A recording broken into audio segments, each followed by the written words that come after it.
Let's take a toast to Sean Combs, Puff Daddy, Puff Daddy, Puff Daddy, Puff Daddy, Puff Daddy, Puff Daddy, Puff Daddy, Puff Daddy. Andre was writing a book right before he died. Heavy D was working on a book before he died. Kim Porter was working on a book before she died. I don't know if I could indulge and understand what I was even looking at. It was pretty wild, and I didn't necessarily understand it. I wasn't willing to do what was expected of me. It seems like everybody that worked at Uptown Records from the very beginning is gone.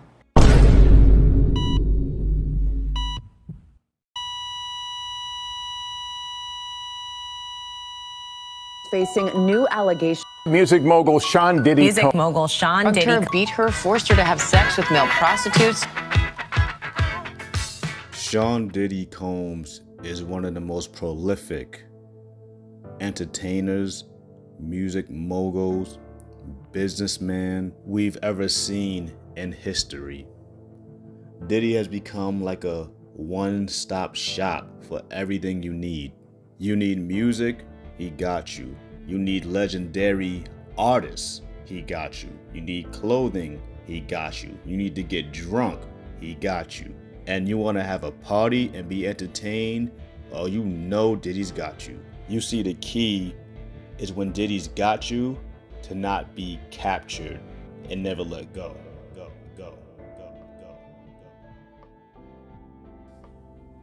Diddy's a Harlem kid, born in 1969 on November 4th, raised in Mount Vernon. His mother, Janice Combs, was a model and a teacher's assistant. His father, Melvin Earl Combs, served in the U.S. Air Force and was an associate of the well-known, notorious Frank Lucas. Of course, that didn't go very well for long, as Diddy's dad was shot dead while sitting in his car in Central Park when he was 33. Diddy was only 2 years old at the time. You know, Diddy was a only child, so you already know he got the only child syndrome popping off. He was a business major at Howard, but left after his sophomore year. He was a college dropout like the great Kanye West. In 2014, he returned back to Howard University and received an honorary doctorate in humanities, and he delivered the university's 146th commencement address. Right around the time when Diddy dropped out of college, Uptown Records was in full effect. 1986, Andre Harrell was in a rap group called Jekyll and Hyde. At the time, Uptown Records had featured the likes of Heavy D and the Boys, Marley Marl, Al B. Shore, Father MC, and a host of other acts. Andre Harrell also had a personal assistant that was also there for the jump. Her name was Kim Porter. Uptown Records started with 5 people. Andre Harrell, Al B. Shore, Heavy D, and Puffy. And Kim was the longest working employee because she was there from the very beginning. She was Andre's personal assistant. At the time, Uptown Records was just another record label. But in 1990, they brought in Puffy. Diddy and Andre Harrell became good friends, and Diddy, well, Puffy at the time, quickly rose up the ranks. Diddy was in charge of getting things started for Jodeci and Mary J. Blige. In around 1993, Diddy had managed to land 2 more acts, Craig Mack and the Notorious B.I.G. But at this time, Puffy was fired.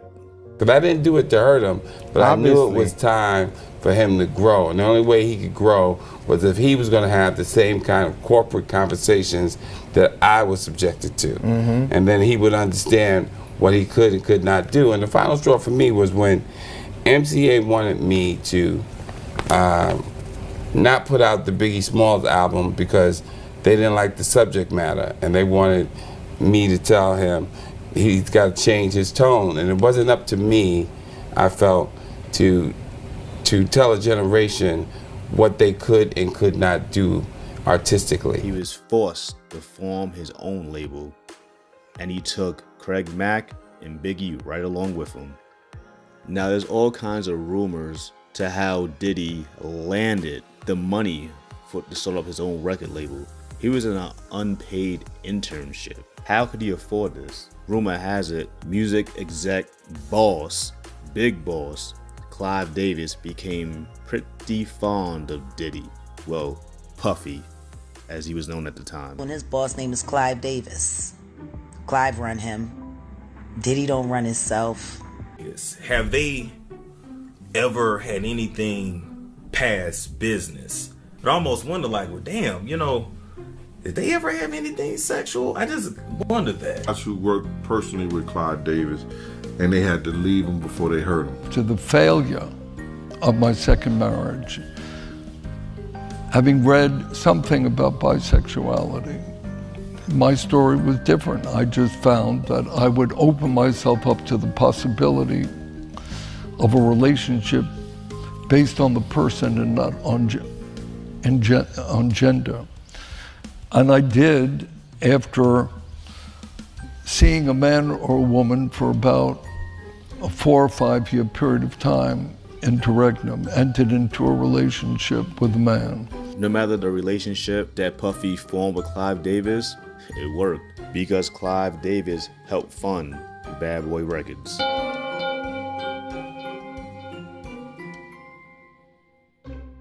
Most say this is where it started for Diddy, all the negative stuff, and they're pretty much blaming Clive Davis for this.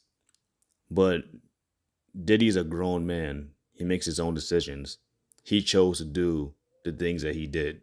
The first ever single for Bad Boy Records was Flavor in Your Ear by Craig Mack. Being a New Yorker, being from Staten Island, at the time I was around, 93, 94? I was about 9, 10 years old, bumping that Wu-Tang.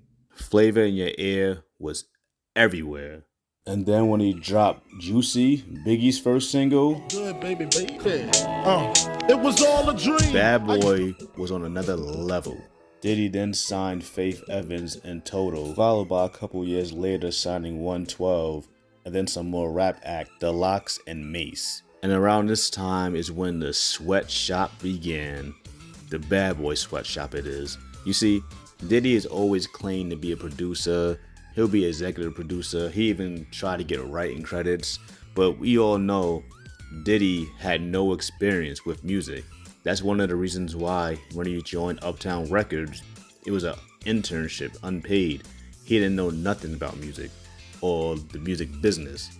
The people in his sweatshop included Easy Mo B, Chucky Thompson, D-Dot, your boy Stevie J. Diddy had a bevy of in-house writers and producers pumping out the hits. Seemed like 24/7. It seemed like a modern day Motown the way he was getting it done. And Diddy, as we all know, arrived.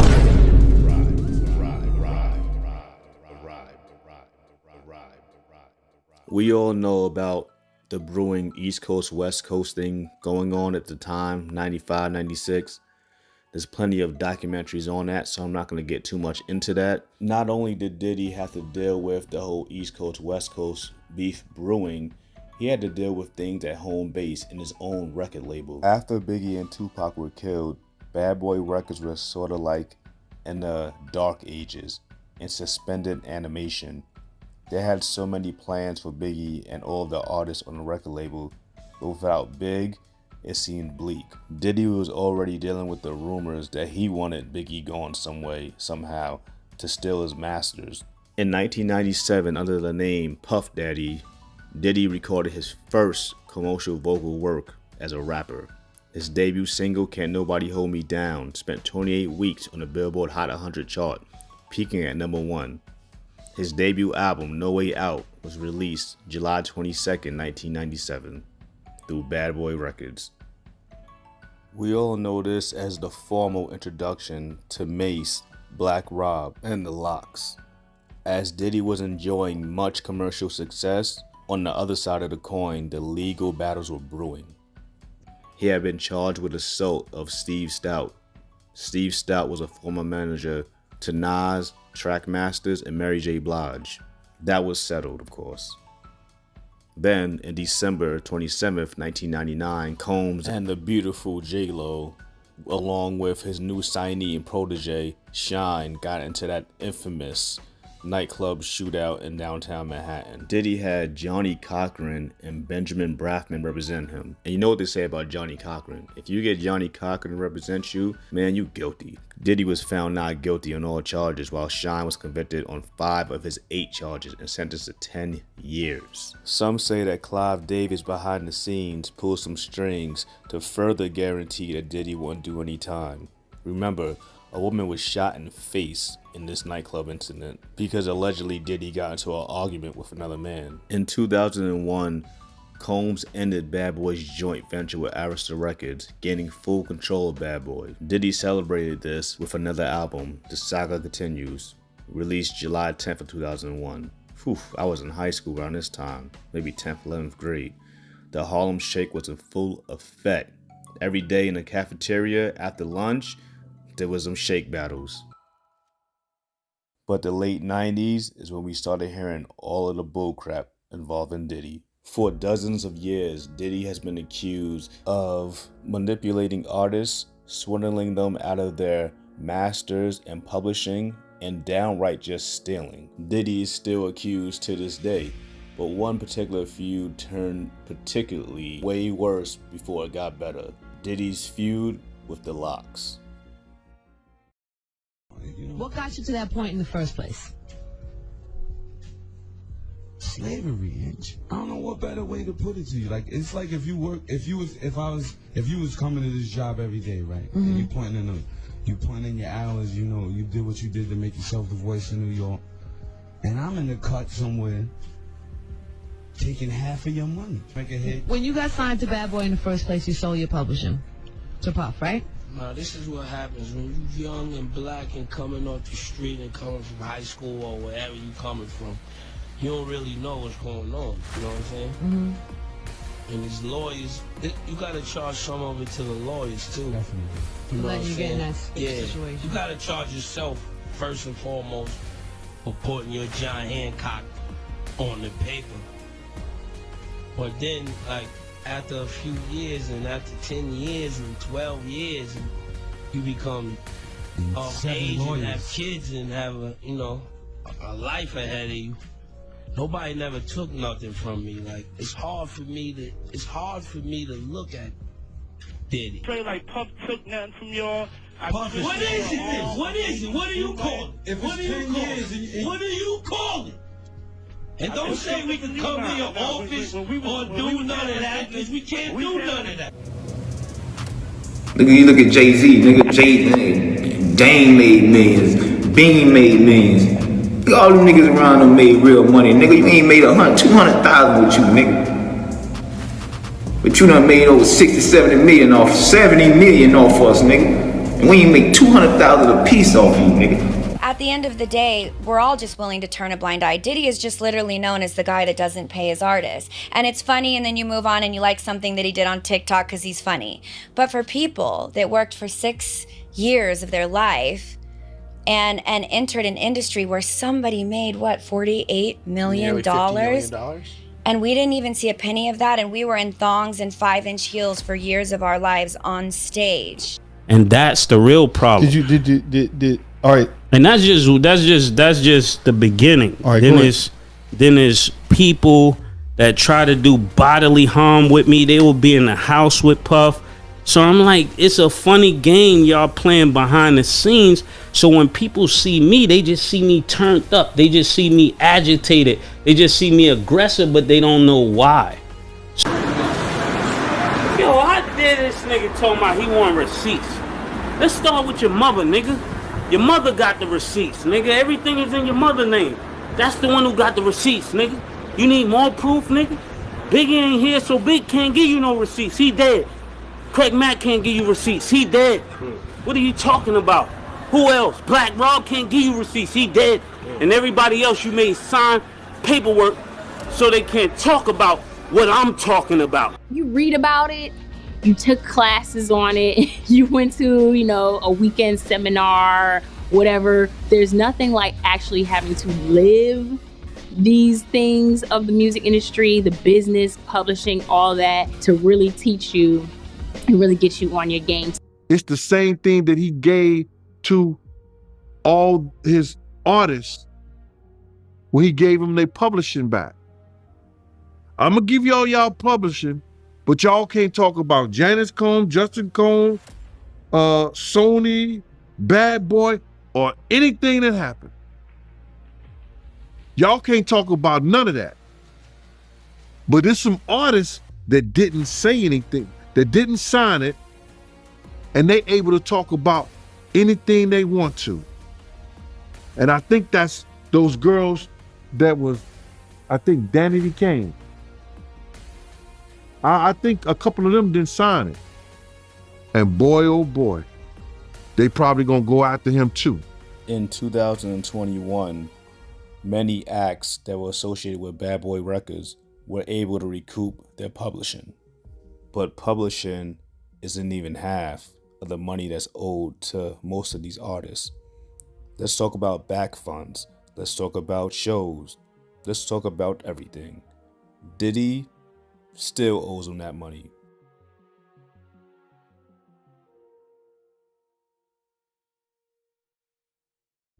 I'm following Puff, and his parties were like amazing. We were in Philly one day.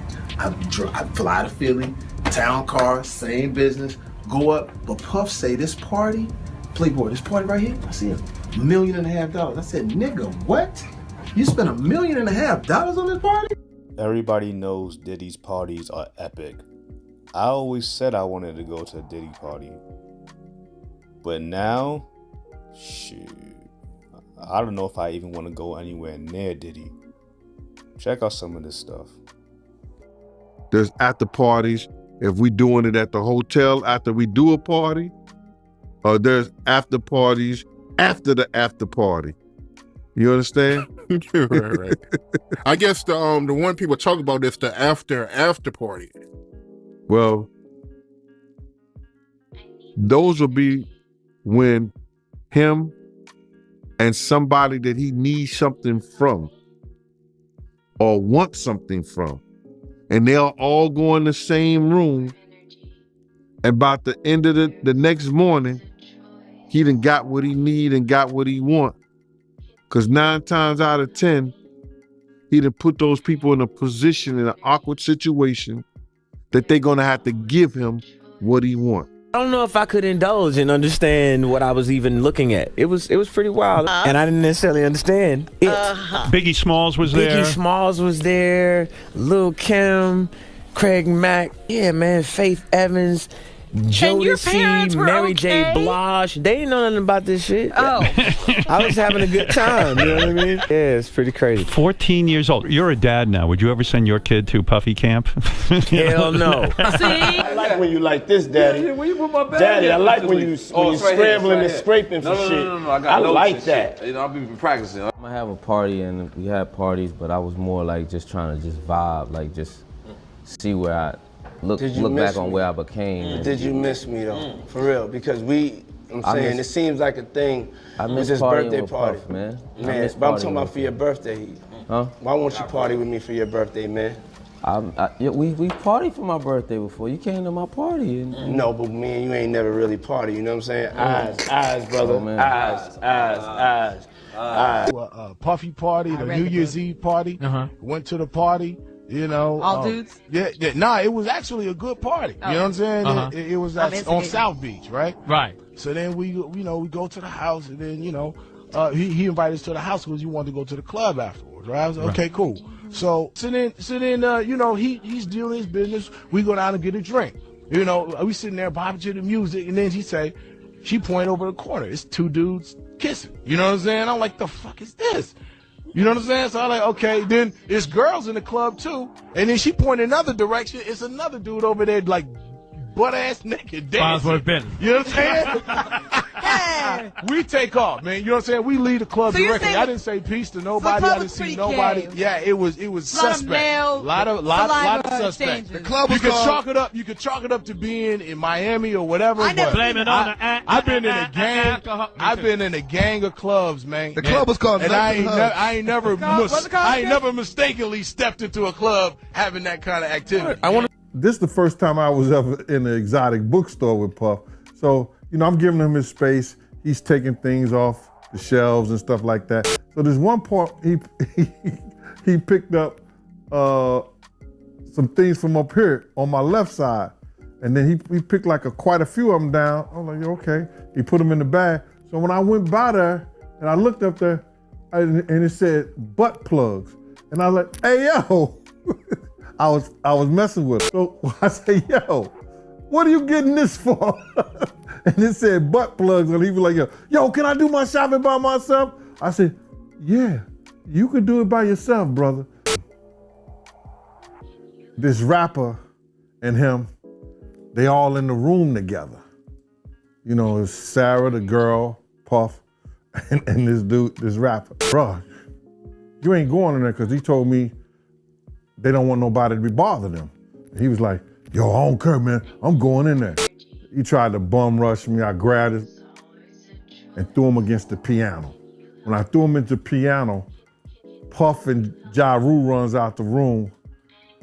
Puff got his towel, Ja grabbing his towel, but they butt the naked. And so then Ja was like, yo, what's going on? Yo, Gene, that's my cousin. He know me well. And Puff was like, yo, Gene, what happened? I said, he tried to get in the room. I told him he couldn't get in the room. And he was like, Puff looked at Ja. He said, yo, Ja said, you ain't want to go in that room because there's a lot of freaking going on.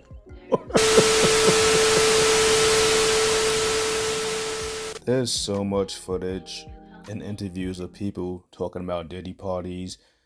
That would probably be a video one in itself. So many people have stories about seeing Diddy in compromising positions with other men and doing questionable things. I'm not here to judge though. Whatever makes you feel good, go ahead and do it the best way you can. Can't wait to see 3 a.m. Yes. The controversy. Yeah. How can we get a tape of Singer Cassandra Ventura, known as Cassie, today filing suit against ex-boyfriend Sean Combs. In the lawsuit, Ventura accuses... Yeah, but when you think about Kim, I was thinking to myself the other day, Uptown Records started with 5 people. Andre Harrell, Albie Shore, Heavy D, and Puffy. And Kim was the longest working employee because she was there from the very beginning. She was Andre's personal assistant. Mm. Kim is dead. Heavy D is dead. Andre Harrell is dead. The only 2 left are Puffy and Al almost died. Isn't that interesting? That is interesting. Heavy D was found dead, face down in the heart attack. Andre Harrell, heart attack. Kim died from pneumonia, but there's the first coroner's report that said that she died. It was ruled a homicide, and they found toxins in her body to prove that she had been poisoned. They have poisons that create heart attack and pneumonia-like symptoms. And then right after that, Al had a meeting, and I was going to meet up with him because we were in Vegas, and then the next thing you know, you want to know what they all had in common, though? The survivors and the late of Uptown Records, they were all writing tell-all books. Now, we don't know if Diddy had anything to do with any of these people passing. But the one thing is obvious. They were all former workers, associates, bosses, lovers of Diddy. And if that now dropped lawsuit from Cassie held truth, she was probably going to be the next one. Hey, yo, Young Miami. Man. Now, I posted a poll on November 18th. It got 24 responses. The poll was, even though the Diddy and Cassie lawsuit has been dropped, do you think Diddy is guilty of the accusations? 24 people voted. 75% say he did all of it. 21% say he did some of it. 4% say Cassie is a liar. Let me know in the comments if you think Diddy did all of it, Diddy did some of it, or Diddy did none of it. Let me know. So what do I think? KJ Media 100. I always gotta keep it 100. Diddy has been a part of my childhood. You know, at 38 years old, I was around 7, 8 when Diddy and Bad Boy and Uptown Records was in full effect. But I gotta keep it 100. Although I don't think nothing in this world is 100%, I think Diddy's guilty at least 80% of the things he's alleged of or he's accused of. I believe when people get money and power, that just makes them more of who they say they are. Rather, it's been Diddy taking people's money, Diddy taking people's well-beings, Diddy SAing women and men. Everybody can't be telling the same lie. Everybody can't be wrong. And with Diddy recently stepping down from the damn TV network that he created in revolt, this is getting crazy. At this point, Diddy needs to disappear, do his things behind closed doors, and start the campaign of repairing his image. Because Diddy comes across as a man that needs to be liked and loved. If you made it to the end of this video, I appreciate you. I'm on the road to 1,000 subscribers. Help a brother out, and I continue to make great content like this. Until then, KJ Media 100, I'm out. Where he wanted. That's how he operates. He has people followed. He has people watched. He does all kinds of fucking, he's a fucking piece of shit. Too much money. I feel bad for the kids.